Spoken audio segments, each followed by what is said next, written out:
Bapak Ibu Saudara sekalian, mari kita awali dalam doa pemberitaan firman Tuhan. Mari kita berdoa bersama-sama. Segala puji syukur, hormat dan kebesaran kami kembalikan kepada Tuhan. Kami sungguh bersyukur hari ini Tuhan izinkan kami kembali dapat beribadah kepada Tuhan. Dan mohon Roh Kudus yang menolong hamba-Mu, yang sebentar lagi hamba-Mu memaparkan firman Tuhan. Allah Roh Kudus yang menyingkapkan rahasia firman, buka setiap hati dan pikiran kami, menyingkapkan seluruh mata rohani kami, mengaruniakan roh hikmat marifat untuk hamba-Mu, sehingga penyampaian firman Tuhan menjadi berkat bagi semua jemaat. Hamba percaya jika firman ditaburkan, firman itu meneguhkan kami, mengajar kami, memperbaiki pola pikir dan perilaku kami, menuntun kami kepada jalan yang benar. Terima kasih Bapa di surga. Mohon ampun atas setiap dosa dan pelanggaran kami, supaya kami berkenan di hadapan Allah Roh Kudus yang mengurapi pemberitaan firman Tuhan dari awal sampai kepada akhir. Dalam nama Tuhan Yesus Kristus menembus jiwa kami, hamba berdoa, bersiap memaparkan firman Tuhan. Haleluya. Amin. Haleluya, haleluya. Shalom Bapak Ibu Saudara sekalian. Senang sekali hari ini Tuhan izinkan kita semua dapat kembali beribadah kepada Tuhan. Dan pastikan kita dapat berinteraksi melalui firman Tuhan. Sebab firman Tuhan itu pasti memberkati kita semuanya. Judul firman Tuhan hari ini adalah perintah mengampuni. Sekali lagi, perintah mengampuni. Saya akan membacakan satu teks firman Tuhan dari Injil Matius pasal 18 ayat 21 sampai 35. Sekali lagi, Injil Matius pasal 18 ayat 21 sampai 35, demikian firman Tuhan. Perumpamaan tentang pengampunan. Kemudian datanglah Petrus dan berkata kepada Yesus, "Tuhan, sampai berapa kali aku harus mengampuni saudaraku jika ia berbuat dosa terhadap aku? Sampai 7 kali?" Yesus berkata kepadanya, "Bukan, aku berkata kepadamu, bukan sampai 7 kali, melainkan sampai 70 kali 7 kali.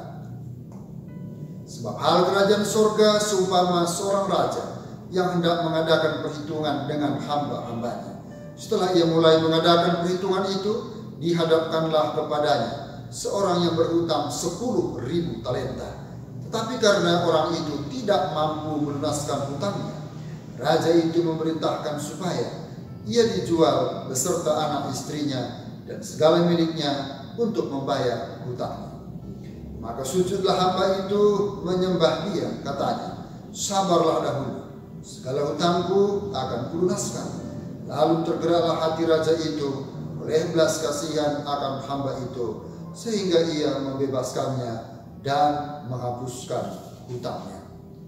Tetapi ketika hamba itu keluar, ia bertemu dengan seorang hamba lain yang berhutang 100 dinar kepadanya. Ia menangkap dan mencekik kawannya itu, katanya, 'Bayar hutangmu.' Maka sujudlah kawannya itu dan memohon kepadanya, 'Sabarlah dahulu, hutangku itu akan kulunaskan.' Tetapi ia menolak dan menyerahkan kawannya itu ke dalam penjara sampai dilunaskannya hutangnya. Melihat itu kawan-kawannya yang lain sangat sedih, lalu menyampaikan segala yang terjadi kepada tuan mereka. Raja itu menyuruh memanggil orang itu dan berkata kepadanya, 'Hai hamba yang jahat, seluruh hutangmu telah kuhapuskan karena engkau memohonkannya kepadaku. Bukankah engkau pun harus mengasihani kawanmu seperti aku telah mengasihani engkau?' Maka marahlah tuannya itu dan menyerahkannya kepada algojo-algojo sampai ia melunaskan seluruh hutangnya. Maka Bapakku yang di surga akan berbuat demikian juga terhadap kamu apabila kamu masing-masing tidak mengampuni saudaramu dengan segenap hatimu." Amin. Puji nama Tuhan. Perintah mengampuni. Satu topik firman Tuhan yang benar-benar diperintahkan oleh Tuhan untuk setiap orang yang percaya kepada Yesus Kristus harus bisa melakukannya. Sungguh perintah yang luar biasa. Perintah di mana sesuatu yang sangat istimewa.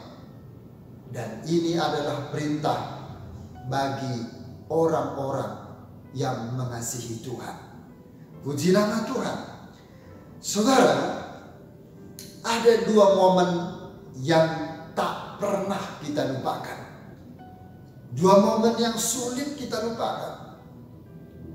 Momen itu adalah yang pertama, the nice unforgotten moment, atau kenangan yang indah yang sulit untuk kita lupakan. Kenangan indah yang tak terlupakan itu bisa saja berupa ketika orang jatuh cinta kepada lawan jenis, jatuh cinta untuk pertama kalinya, lalu kemudian momen pernikahan, dan seterusnya. Sekarang, hal yang kedua untuk sulit untuk dilupakan adalah the bad unforgotten moment. Hal yang buruk, kenangan yang buruk, sulit terlupakan. Misalnya saja, mungkin orang sedang mengalami masalah yang begitu berat.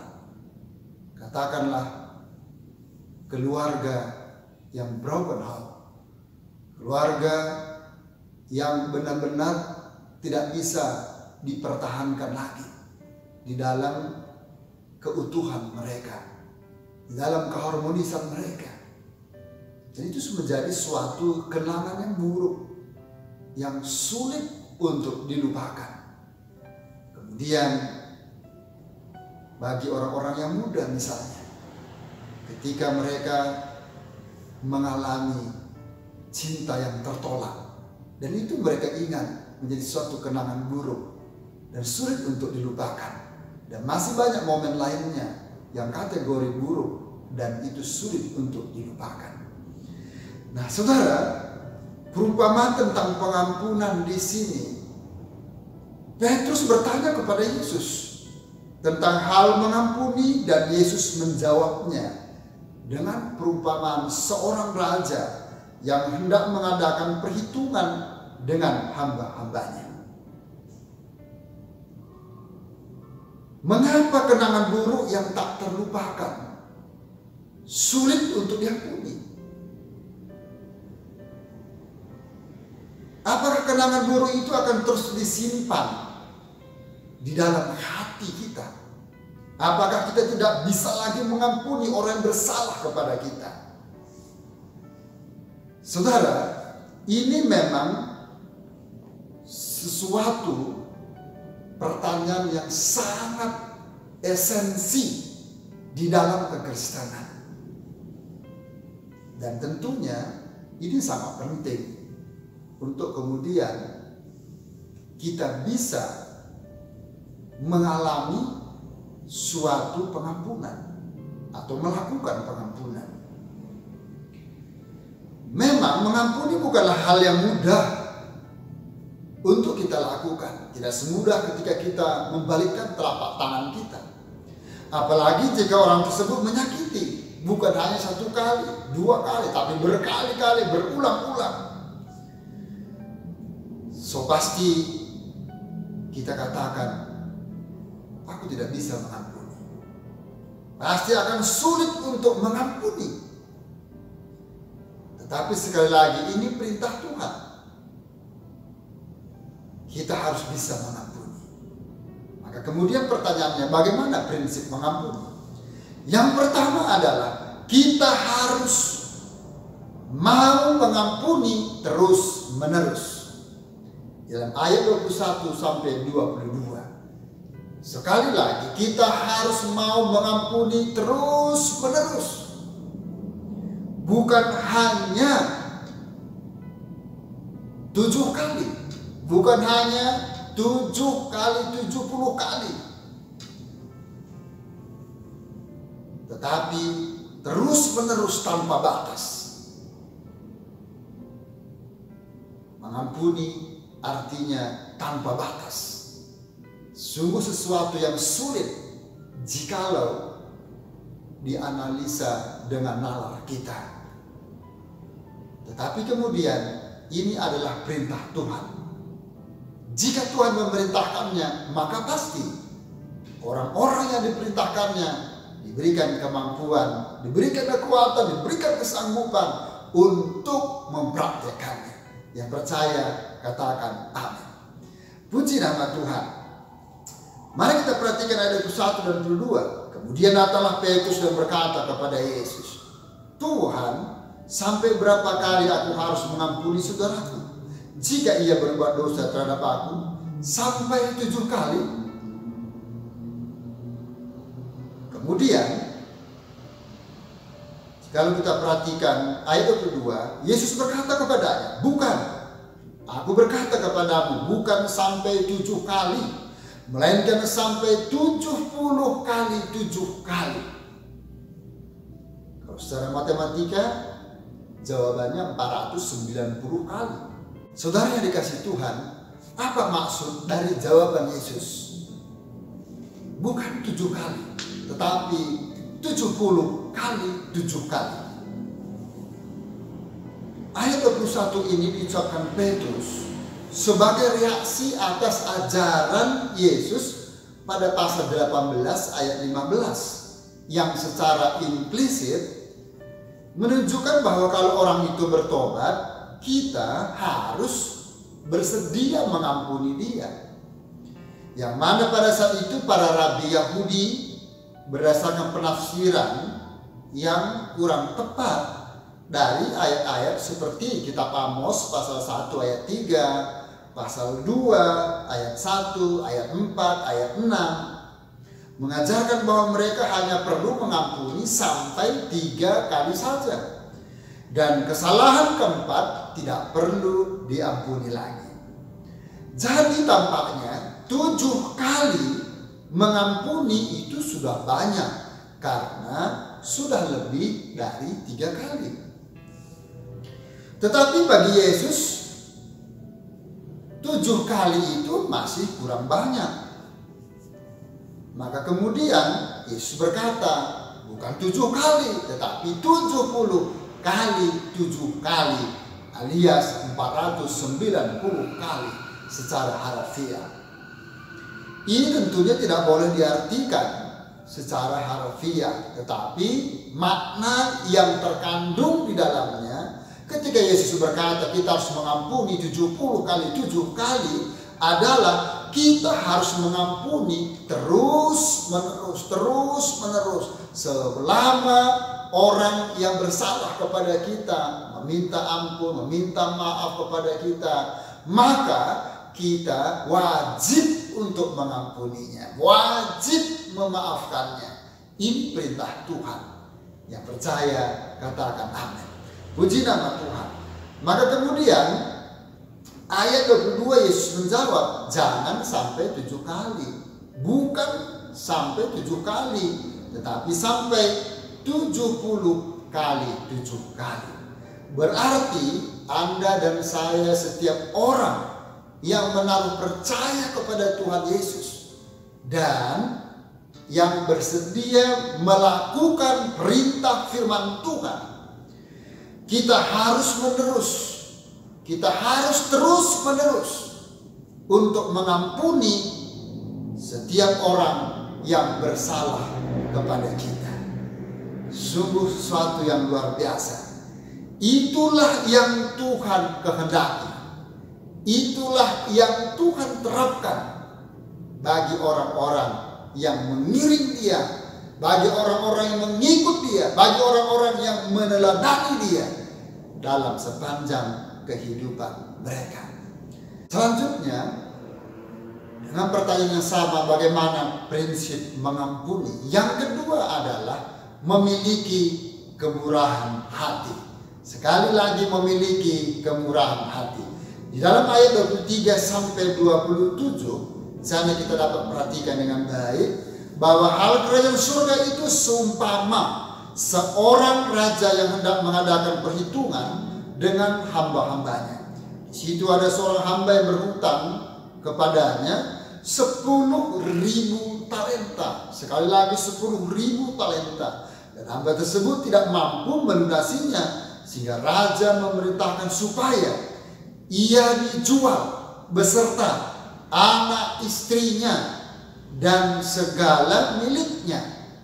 Ia, anak istrinya dan segala kepemilikannya dijual untuk melunasi hutangnya. Maka sujudlah hamba itu menyembah dia dan berkata, sujudlah ia dan berkata, sabarlah dahulu dan segala hutangku akan kulunaskan. Lalu tergeraklah hati raja itu oleh belas kasihan. Oleh belas kasihan akan hamba itu, sehingga ia membebaskannya dan menghapus hutangnya. Haleluya, puji nama Tuhan. Apa penjelasan tentang perumpamaan ini? Saudara-saudara yang kasih Tuhan, 10.000 talenta ini ada jumlah yang amat sangat besar nilainya. Ia atau hamba yang berhutang itu tidak mungkin bisa membayar jumlah itu dalam waktu yang begitu singkat. Perlu diketahui bahwa 1 talenta sama nilainya dengan 6.000 dinar. Jadi 6.000 dinar kali 10.000 sama dengan 60 juta dinar.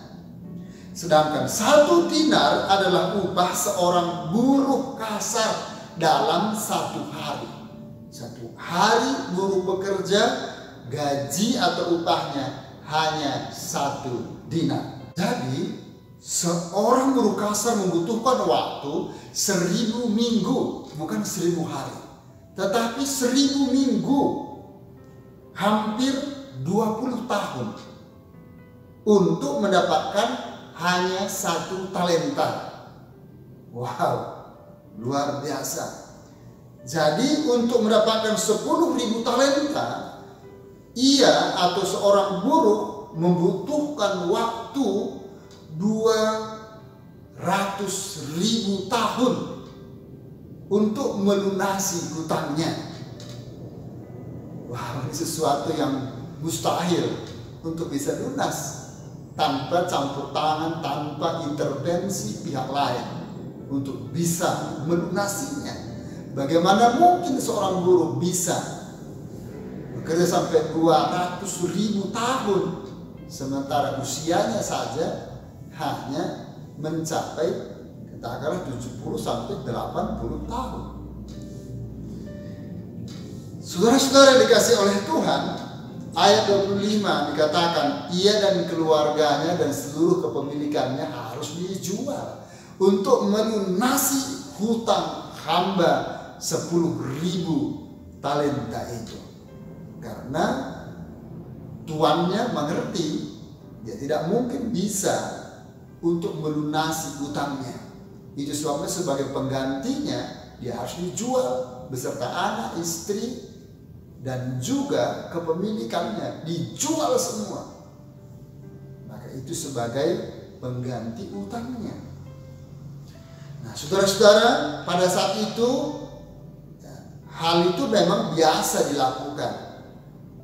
Keluaran pasal 22 ayat 3, Imamat pasal 25 ayat 39 dan 47, Kitab Raja-Raja 2, Raja-Raja pasal 4 ayat 1. Dan kalau raja itu mau bertindak adil, itulah yang harus dia lakukan. Ini sengaja diucapkan oleh raja supaya orang itu tahu apa yang seharusnya dia dapatkan. Sehingga nanti kalau hutangnya dihapuskan, dia akan merasakan, semakin merasakan betapa besar kasih atau anugerah dari raja itu. Ayat 27 berkata, oleh belas kasihan, raja menghapuskan hutang hamba itu. oleh belas kasihan, oleh kemurahan hati, raja menghapuskan hutang hamba yang besar itu, yakni 10.000 talenta. Ternyata raja itu mau bertindak dengan belas kasih. Sekali lagi, raja memiliki belas kasihan, sehingga hutang itu dihapuskan. Coba bayangkan apa yang dirasakan oleh hamba itu. Suatu kelegaan yang begitu besar karena hutangnya yang begitu besar dan tidak mungkin untuk dapat dia lunasi. Sekarang dihapuskan oleh raja yang penuh belas kasihan itu.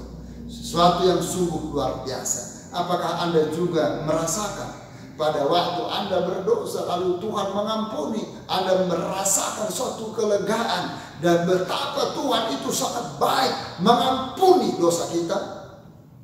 Saudara, mari kita menghitung dosa. Meskipun tentunya dosa tidak bisa dihitung, tapi sebagai sebuah ilustrasi, katakanlah kita setiap hari paling tidak kita berdosa 3 kali misalnya. Dalam pikiran 1 kali, dalam perkataan 1 kali, dan dalam perilaku 1 kali. Dan kali 365 hari atau dalam 1 tahun. Maka hasilnya 1095 dosa per tahun. Tetapi Tuhan menghapuskan dosa kita. Kita yang seharusnya terhukum, kita harus binasa. Tuhan menghapuskan dosa kita. Kita diselamatkan. Betapa kita berterima kasih kepada Tuhan. Sebab setiap kali kita berdosa, kita memohon ampun, maka Tuhan mengampuni kita. Itu sebabnya 1 Yohanes 1 ayat 9 berkata, maka Tuhan mengampuni dosa kita. Setiap kali kita memohon ampun kepada Tuhan, Tuhan mengampuni kita. Sungguh luar biasa Tuhan Yesus. Saudara-saudara, ini gambaran dosa kita terhadap Tuhan. Sangat banyak memang. Dan kita tidak mungkin bisa membayar atau menembus dosa kita dengan cara kita sendiri. Tapi Yesus sudah membayar hutang dosa kita. Yesus sudah menebus kita. Melalui apa? Melalui kematiannya di kayu salib. Dan Alkitab katakan dalam 1 Korintus pasal 6 ayat yang ke-20, dia telah membeli dan membayar kita. Harganya lunas ketika Yesus mati di kayu salib. Darahnya tercurah. Itu sangat mahal harganya. Dan itulah membayar setiap dosa kita. Ya, seharusnya kita mati binasa, dia menggantikan. Secara manusia dia mati binasa. Tapi kemudian pada hari ketiga dia bangkit hidup sampai selamanya. Karena itu muliakanlah Allah dengan tubuhmu. Sungguh luar biasa. Kita disuruh memuliakan Tuhan dengan tubuh kita. Mengapa? Karena kita adalah miliknya Tuhan. Kita sudah ditebus dari hidup kita yang berdosa. Dan konsekuensi dosa adalah kematian yang kekal. Puji nama Tuhan. Sekarang dengan pertanyaan yang sama, bagaimana prinsip mengampuni? Yang ketiga adalah mengasihinya. Perhatikan ayat 28 sampai 34. Ini kelanjutan dari ayat 23 sampai 27. Di mana ketika dia dihapuskan hutangnya, kemudian hamba tersebut keluar dan berjumpa dengan temannya yang berhutang padanya 100 dinar.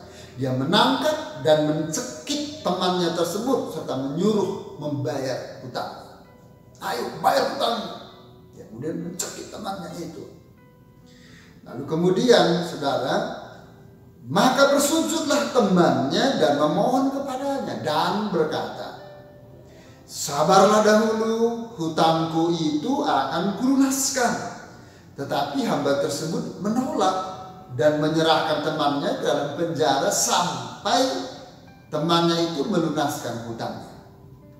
Tetapi ada teman-temannya yang lain melihat hal itu dan amat sedih. Kemudian mereka menyampaikan hal itu kepada raja atau tuan mereka.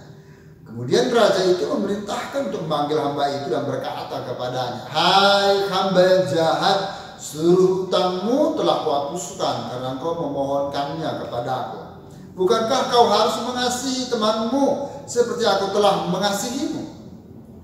Maka marahlah raja tersebut dan menyerahkannya kepada algojo sampai ia melunaskan seluruh hutangnya.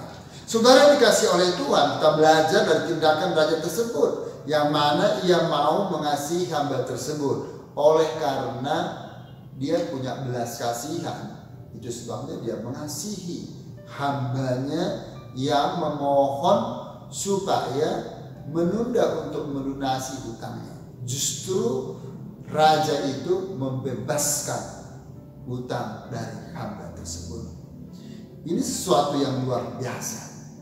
Sekali lagi kita belajar dari tindakan raja tersebut, yang mana ia mau mengasihi hamba yang mempunyai hutang kepadanya dengan cara menghapus semua hutangnya. Dan raja pun berharap supaya hamba itu melakukan hal yang sama kepada semua orang yang memiliki hutang kepadanya. Seperti itulah Tuhan kita. Wow, suatu yang luar biasa. Seperti tindakan raja itulah Tuhan kita yang penuh belas kasihan. Ketika kita datang menghadap memohon kepadanya, Tuhan menjawab permohonan kita. Dia membebaskan utang kita, yaitu utang dosa kita. Dan Tuhan katakan sudah lunas. Sungguh luar biasa. Nah, saudara-saudara dikasih oleh Tuhan, Tuhan pun berharap agar kita mau mengampuni dengan semua tindakan kasih, di mana Tuhan terlebih dahulu mengasihi Anda dan saya. Semua yang percaya katakan amin.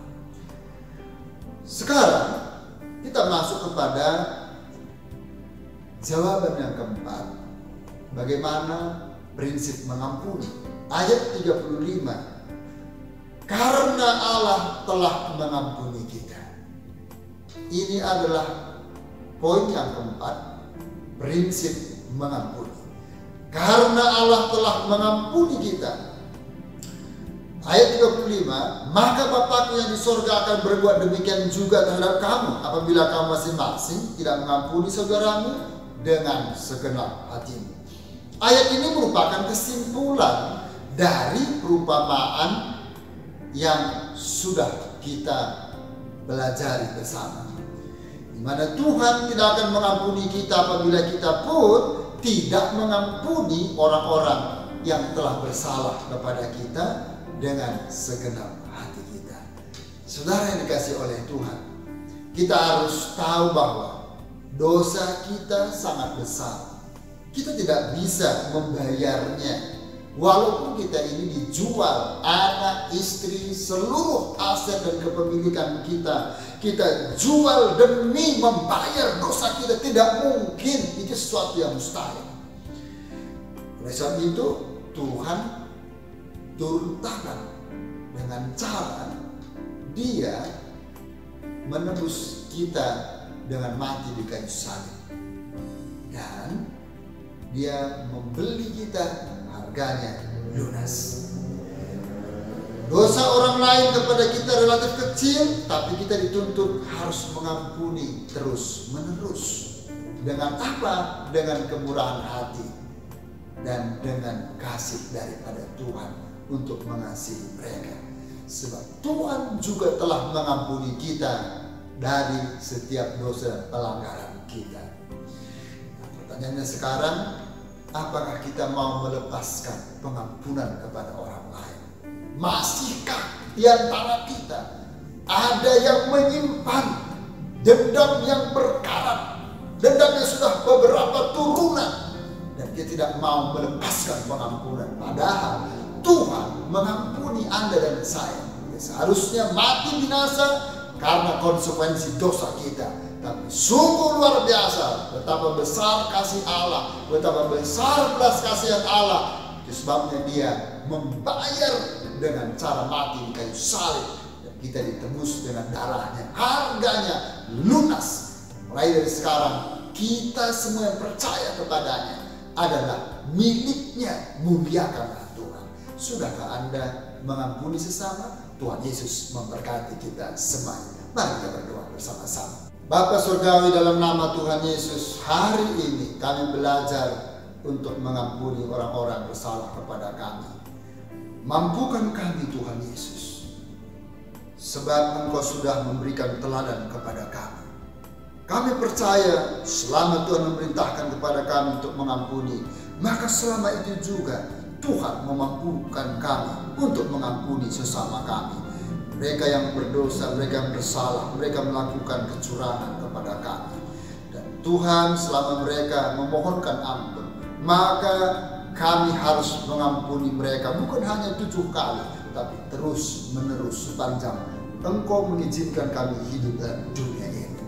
Biarlah Tuhan memampukan kami untuk mengampuni sesama kami dengan belas kasihan dari Tuhan, dengan kasih yang melimpah daripada Tuhan, dan dengan keteladanan bahwa Tuhan sudah terlebih dahulu mengampuni kami, sehingga kami belajar mengampuni orang yang bersalah kepada kami dengan meneladani Tuhan yang telah mengampuni kami yang berdosa kepada Tuhan. Terima kasih Bapa di sorga. Mohonlah Roh Kudus yang meneguhkan firman, menajamkannya, serta memeteraikannya supaya menjadi berkat, menjadi rema bagi kami semua. Pakai kami semua menjadi pelaku-pelaku firman Tuhan. Dalam nama Tuhan Yesus kami berdoa dan mengucap syukur. Sekarang Bapak Ibu Saudaraku yang terkasih, kita menadahkan kedua tangan kita untuk menerima berkat anugerah daripada Tuhan. Dengan imanmu terima, bawalah pulang kelimpahan anugerah, damai sejahtera dari Allah Bapa di surga, kasih sayang dari Yesus Kristus, Tuhan yang penebus jiwa kita, serta persekutuan Roh Kudus turun memenuhi, menyertai, menghibur, menolong, memberkati, menyelamatkan kita semua. Hari ini, besok, sampai Maranatha Tuhan Yesus Kristus datang untuk kedua kalinya. Dalam nama Tuhan Yesus kami tamatkan ibadah kami, pengucapan syukur dan terima berkat Tuhan. Semua yang percaya katakan haleluya, amin. Tuhan Yesus memberkati. Shalom.